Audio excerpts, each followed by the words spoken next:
You need to build a system that is like a factory for taking a stranger and turning them into a customer. And that's your whole job. It starts to become much more of a science than an art.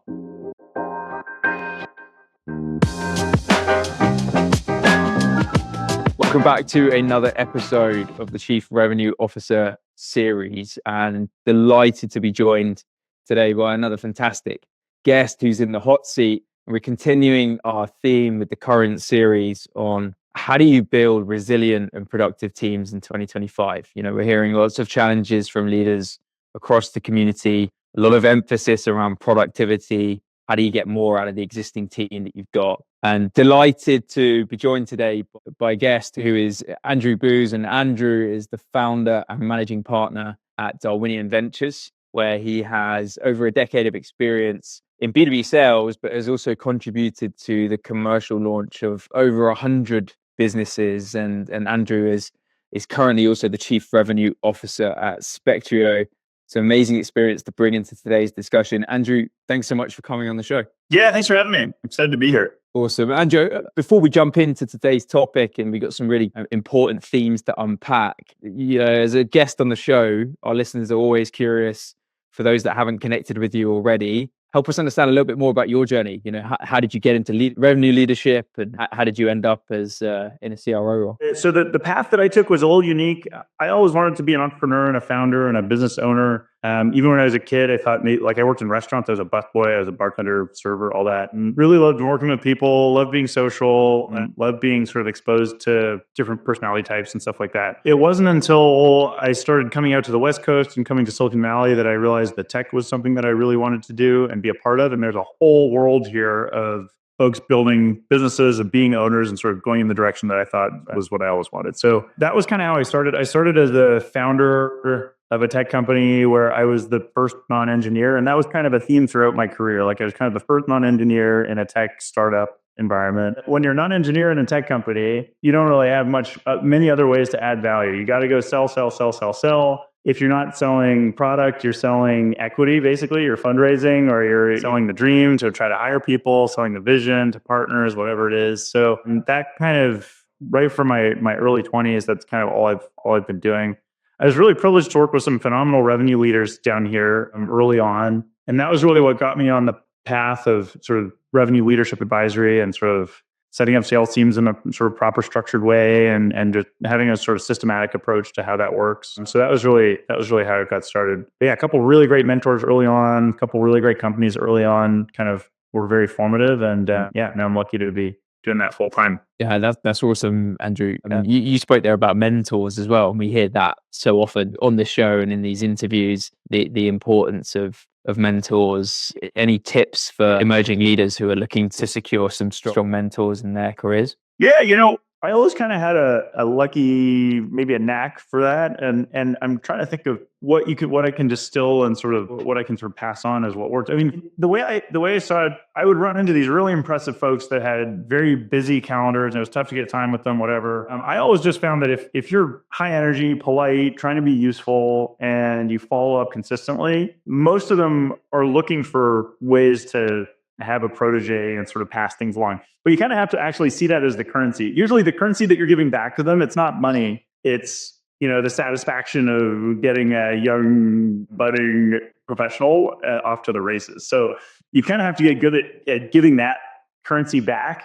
I think if you kind of look at it that way, the world is yours, because, you'll find all these folks that have a lot to give back to the younger generation of leaders. If you view it too transactionally, it's not going to work. But if you see it as a way to give them the satisfaction of seeing you succeed, that worked really well for me. So I was able to get a lot of great mentors and advisors early that way. And I try to keep up with most of them even still now. And, there's some subtle stuff in there. Whenever I have a win, and I'm like, hey, you showed me this, hell yeah. Like you did it right on. Thank you. And that kind of keeps them super engaged and keeps them going. So yeah, anyone who's looking to get a good mentor, like think of it that way. Like try to give them the satisfaction of winning your wins with you. And that goes a long way. Love it. So bring the energy and provide constant feedback when the wins do come. Yeah, that's great advice. Appreciate that. You spoke in your intro, Andrew, about that systematic approach that you like to take to revenue leadership, right? So we're recording this late January 25. a lot of what we're hearing from the market at the moment is, CROs, CCOs under increasing pressure with bigger targets and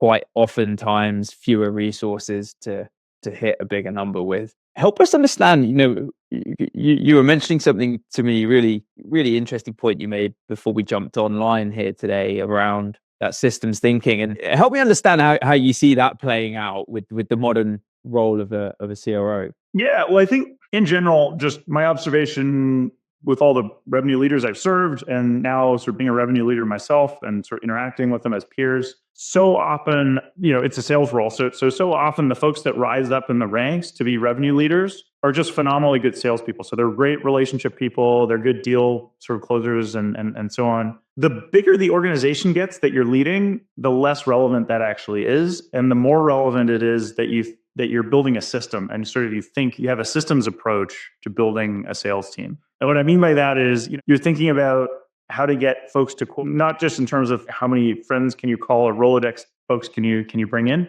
but you're looking at lead flow and lead conversion rates and how long does it take for these leads to convert into opportunities and what size are the opportunities and is that enough to fill quota? And let's say you have a growth target of 2x or something like that. Okay, well then now you need to work backwards and figure out what all that is. And that's actually usually not easy for someone who's for 20 years has been a rapport building, trust building, relationship sort of salesperson. In fact, I actually find they're almost at odds with each other. So those two mindsets are very, very different. And so I see a lot of really great salespeople rise, and then they kind of hit the ceiling because thinking in a more scientific and sort of systems way, when they have an organization of say 50 or 100 or 200 people, and even all the way up into the thousands, I mean, there's huge sales organizations out there. It's a very different skill set. So and I think, you mentioned today's world. I don't think today's world is really that different. And conceptually, you still need leads to come in. They need to be the right types of person. They need to be able to, they need to be qualified. They have to turn into some kind of an opportunity. The opportunity has to then convert into some kind of a sale. Like that doesn't change. You might have different tools and different methods and approaches and different ways to staff it and things like that. But conceptually, there's still that progression from a stranger to a customer. And when you're a CRO at a bigger company, you need to build a system that is like a factory for taking a stranger and turning them into a customer. And that's your whole job. And a lot of times their instinct is to go and try to be the biggest deal closer and have the biggest, relationships with the most key, whatever. That's great. Do that too. But if you're ignoring the health of the system, it's a huge detriment. And the bigger the organization is, the more important that is. That's just been my observation. It's super interesting. And we'll bring that also, I'm sure, into the topic of performance management, which we're seeing is really hot for lots of leaders at the moment. On the point around if that systems thinking doesn't come naturally to that experienced relationship-based revenue leader, what are you seeing work from your perspective? Is it better off bringing in, whether it's that a really strong RevOps leader who can then work alongside the CRO to bring more of that kind of systems thinking, or is it that the CRO needs to upskill? Yeah, it's a bit of both, but like that was my career a lot. Like many of my positions early in my career were the right hand sort of RevOps person to big, heavy hitting, well-known CRO. And it was my job to build the factory and sort of make sure it all was making sense. And then also sort of enforcing things and making sure people were doing what they were supposed to do. And it was sort of the right-hand man kind of a thing. So I got really good at that. In fact, I would say Darwinian Ventures as a firm delivers that. So our whole premise is that we're going to build a system for your revenue. We're going to staff some people in. They're going to do the work. That's great. You'll get some deals. But really what you're getting is this repeatable and scalable system where you could slot different people in and it's all kind of set up. It's a work environment. You're building a work environment for salespeople. And when I think back to when I was a RevOps sort of right-hand person for these CROs, I was building the work environment. So the quota, the systems, how you measure what you're doing, how you interact with the other teams, that's kind of the work environment. And then the worker sits in there and the salesperson sits in that work environment and sort of interacts with it. That was kind of conceptually just how I did that. So for other, groups, that would be my advice, would be to bring in a right-hand person or a chief of staff or a RevOps person or something that has a very different mental skill set, tool set than you. You almost want like an engineer or like a geeky, you want someone who thinks that, who's more systematic and scientific in terms of how they think. And they may on the surface not look like they belong anywhere near a sales team because they're really just thinking of it as like a conveyor belt factory kind of a thing. So my firm does that all the time. We love doing that and equipping. And that's actually how I started at Spectrio. I was a sort of RevOps and sort of systems building consultant. And then they took me in as CRO. I have that role now for me in that CRO position. So that's been immensely helpful. But for any revenue leaders out there, I would strongly recommend having a very scientifically minded systems sort of chief of staff or RevOps or a firm like ours come in and sort of help build that systems and that sort of work environment approach. I think that's it. It's hugely helpful. Yeah, immensely powerful. And obviously the proof is in the pudding, as we say on this side of the Atlantic, with the rise in RevOps roles globally, and obviously the demand for RevOps as a function. Yep. Let's talk now, Andrew, about performance management, because it feels like a lot of what you're describing there in terms of how you set up a system has obviously, implications for how you run effective performance management. We're hearing a lot in the market today that there's specific challenges around how you conduct performance management, how you set it up, and how you really run an efficient organization. Help us understand what are some things that you've been doing recently in the performance management space. Yeah, well, one thing we just did recently is so kind of along that thread of thinking about sales as a system or a conveyor belt of, you get your leads, you turn them into opportunities, you turn them into deals in the pipeline, and then you close them, and then you have sort of ongoing customer success, manage them. What we ended up just rolling out is a way to reflect all those steps along the way in a salesperson's activity. So it's essentially the same concept as, all right, well, you have your quota, and did you hit 50% of quota or 100% of quota or 150% of quota? Like that's a very easy and obvious thing, and everyone's so used to looking at that. So you have a goal and you get measured on your percentage to that goal. Well, why not break that into all the things that come before revenue? So we now give everyone a pipeline building goal. So they have to go and build a certain amount of pipeline in a month, and their leader needs to give them a number, like give them a goal. And in the same way we can measure quota, we can measure pipeline as a percentage to goal. Well, why not go even ahead of that and say, discovery calls? How many discovery calls are we expecting you to hit in a month, and how many did you hit? So you can do the exact same concept there and say, hey, you're 100% to goal, 200% to goal, half to goal, whatever. And then even before that and say, all right, well, how many touches or how much activity or how many outreach, phone calls, whatever, email. So I guess you can go as far down the rabbit hole as you like. We ended up settling on a certain amount. I mean, we actually now have metrics all the way to leads to like anything that you touch. But the goals that we really look at and enforce are around, pipeline building, which I think is the biggest and most clear indicator that you're doing your job well, as if you're building a lot of pipeline. It's really how you differentiate between an order taker and an actual sort of proactive salesperson. And then sales meetings, discovery calls, things like that. So we just built a whole new performance measurement system that really takes all those interim steps and puts goals on them, and then lets us at the end of every month measure everyone. And you can aggregate that up into the leaders. So the leaders have a roll up of those numbers. So each region, each director, and then even the VPs can have it. And then I have it myself. So like at the CRO level, I have my own sort of aggregated goals, and I look at them. We check them every Monday, all hands, and sort of see how we're tracking. One of our teams is killing it. They just did a ton of pipeline building, so that's great, and we now have the visibility to say that that's really good. It's also helpful. So obviously sometimes people have months where they're way below quota. Well, it used to be all you had to go on was that. But if you could now say, all right, well, you're half to quota, but I can tell you're working your butt off and you went and found way more deals than you normally find, and you've got all this real pipeline that you developed this month, it kind of gives the leader the ability to give them some grace.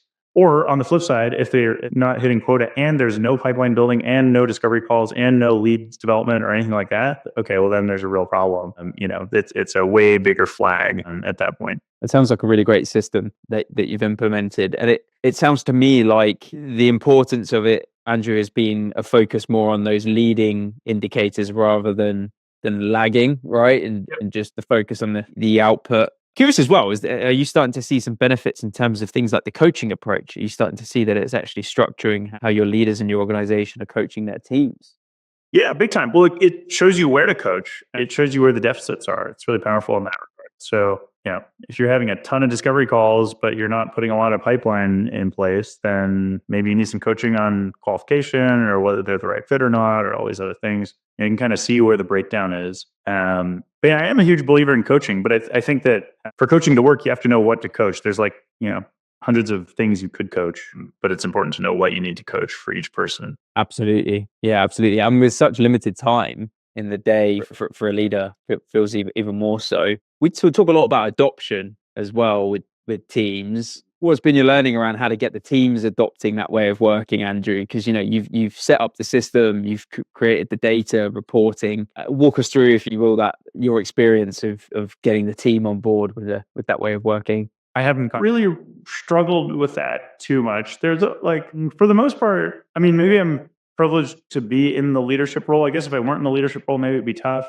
But when you're in the leadership role, you can kind of dictate what the job consists of. And I've never had an issue just communicating, hey, this is what it takes to work here, and this is how we're working going forward, and here are the expectations. We're going to check you on this, and we're going to look at this and measure this. And then folks, maybe it takes a month or two, maybe it takes a couple cycles, but usually I've never had an issue with folks just not doing it. If they don't do it, then they don't stick around. I think the biggest thing is just clear communication, making sure people understand the why, and making it really obvious that you're rooting for them and that you really want them to be successful. And this is all just a way to allocate dollars better and to be a better leader. And that's always worked well for me.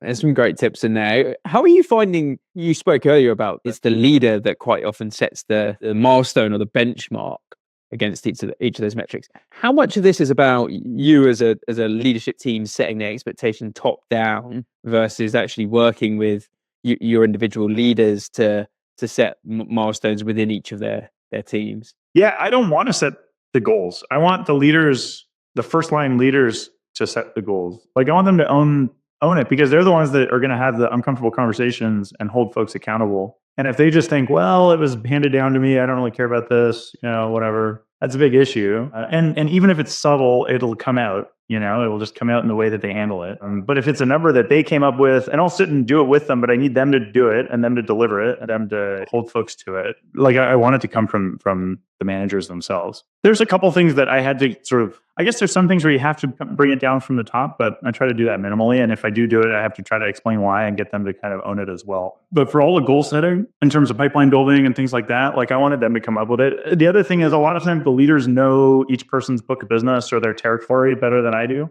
So there may be some nuance, maybe it's mostly enterprise deals, so it doesn't have to be as high volume, or maybe it's, there's all these little things that I maybe don't know. So there's just a ton of reasons why it should come from their direct manager, or maybe even 2 levels up, but not all the way up to, I shouldn't be doing it for folks, dozens and dozens of people that I don't know that intimately. Now, it makes complete sense. Co-creation rather than sort of top-down expectation setting in the outset. We mentioned there a little bit around modeling and forecasting as well. Have you taken a sort of similar systematic approach in terms of how you think about approaching that? Yeah, for sure. Well, the same way that we sort of advocate thinking about this sort of systems view of sales, it's all about taking the leading indicators. So if you just look at close won revenue, that's kind of just a point in time. And if anything, it's sort of a lagging indicator because it already happened. By the time you see the metric, it's already happened. So it's kind of over. We try to go deeper and deeper and deeper into the things that happened beforehand. So, opportunity flow, leap flow, all the way back deep into the journey of when someone's a complete stranger. So it's the complete stranger all the way to a happy repeat customer. Now, if you take each of those steps and you get all the data over enough months, you'll start to see how long each step takes and what percentage of success, what percentage of conversion, what's the conversion rate at each step. So once you have the time and the percentage of conversion, you can start to actually model things out on a forward-looking basis too. And I'm oversimplifying here a lot, but that's kind of what we try to do. So we try to look at the conversion rates and look at the delay times for each of these steps, and then we can model that out forward. And then the other cool thing that you can do is, and this is the really powerful part of the whole thing, is you can model out different scenarios too. So let's say you were to double your event budget or double your lead gen budget. Well, you could say, all right, well, events historically produce this many leads, this much, blah, blah, blah, blah, blah. So if we were to double our event budget, here's what would actually happen to our top line. And that's powerful. That's actually changing the business trajectory at that point, right? So you could do that for all these different things. And it's never perfect, but it can certainly be directionally very powerful. And that's that's kind of the holy grail of like building into more system and data. Like if you're building it from a data perspective and building it in a systems sort of manner, the holy grail is that you can then simulate out different scenarios, and it makes things a lot easier. You can go and say, hey, we need budget for this, and here's why. Or we can cut budget here, and here's why. Or, hey, if our goal is 2x, well, I don't think that's possible unless we were to go and spend, 50 million or something like that. Like you can actually have dialogue, and it's not just gut feel, whatever people think kind of thing. Yeah, I love it. It starts to become much more of a science than an art in terms of those levers that you can pull to drive the outcomes. I recall having a conversation with Anoop Kira when he was CRO at Attentive. And Anoop said to me, Matt, the difference, like one of the main differences between my top performing reps and my below target reps is that my top performing reps, if I tap them on the shoulder in the office and ask them where they're at with their leading indicators, they know their numbers immediately. They know where they're at in terms of pipeline target. They know exactly whether they're behind or ahead. Whereas with the underperformers, they don't have that same level of accountability. Is this a trend across most organizations when it comes to high performers? I think that's true. Yeah, I think high performers anywhere in life are pretty obsessed. I think that's just kind of how it works. And when you're obsessed, you're always thinking about where you're at, what are your numbers. Like at any point in time, I know where I'm at on the month, and I know what needs to close, and I know all this stuff. Like I'm obsessed about it. It's a big part of my identity. Like it really becomes part of your identity. And I think for most high performers, that's just how it is. It's part of their identity that they're really good at this thing. And if they're killing it, they're really happy about that. And if they're not killing it, they're really upset about it. But either way, it's like top of mind. Whereas usually, the folks that maybe aren't doing as well, it's just kind of like, it's a job. Hey, I got to go job 9 to 5. All right, done. I'm going to go home, hang out. It's like a means to an end. Whereas the folks that do really well are obsessed, and it's part of who they are, and they have to be successful at it. So they just know, like, it's not even hard for them. It's just in their mind because it's all they think about. It's not like they sit there memorizing things. It's just like in their bones. And I'm imagining, a lot of the topic we've discussed today around creating this system for performance management. I'm imagining, that the high performers really buy into that and are kind of already doing it in their heads as you right, yeah. Reading between the lines. I'm imagining you're also taking excuses off the table for those that aren't at the level you need them. Yeah, of course. Yeah. Well, what I'm trying to do, sales folks love a good narrative. Hey, where are we on this? And they're like, well, okay, for some context, this and that. I saw him for coffee. Then he called me back. And like the narrative, there's just this overwhelming narrative all the time present for everything in sales. And what I'm trying to do is just find the few points that aren't narratives. But even with those, there's still some narratives. Like, oh, well, okay, I didn't quite hit my pipeline created thing because of this and that and da-da-da. It's like, okay, that's fine. But the number is there. So like there's no narrative there. There's just like a stat. So I'm trying to find a few little things where I can like cut through the narrative and just see where the bones are. And yeah, it helps to just have measurable things. Yeah, I had a customer, Stefan, at National College say to me last week, that he's been on a similar journey to yourself, Andrew, built that foundation for performance management. He said the problem you've got is the minute you pull a metric up, there's a story or a narrative behind every metric, and you got to cut through that at a certain point. Andrew, it's been an amazing conversation, and a couple of minutes before we wrap up, it would be amiss of me not to give a quick pivot there to thinking about AI. We've obviously talked a lot about performance management, but AI is just obviously front of mind in terms of the impact and changes it's having on go-to-market. Curious, from your perspective, how are you leveraging AI and what's working for your business? Yeah, well, AI can be transformative. I don't think it's quite there yet, but there are some parts of it that can be powerful. We are using it actively for a couple of different things, and we've tried dozens and dozens of tools. A lot of them are BS, but some of them are really great. There's one that we're in the midst of piloting right now called Landbase, which is it makes a business development rep or a sales development rep a lot more efficient. So it doesn't replace them. They're not out trying to replace anyone, but they can make them a lot faster and a lot more surgical in terms of who they're reaching out to and adjusting and things like that. So basically build the lead list and then adjust the lead list based on what's working, does the email outreach, does the phone calling, things like that. You still need to have a person in the seat, but man, all those time consuming things are just done better and they're done faster with AI. So that's a big one. Landbase, they're a partner of ours. There's a company called Nooks, which is more of a dialing environment, but they're building AI copilot tools, which I think are looking very powerful. We haven't used them directly yet, but they look really great. There's a company called Valley, so investors in them. And they have like a LinkedIn sort of AI agent that we've had a lot of great success with. There's a bunch of valleys, so that's not going to help anyone if you just Google it. There's some feedback on their brand name. Yeah, it's tough one to find. Oh, here it is. It's joinvalley.co. So they're a great one, and we're actually investors in them, and they've done really well.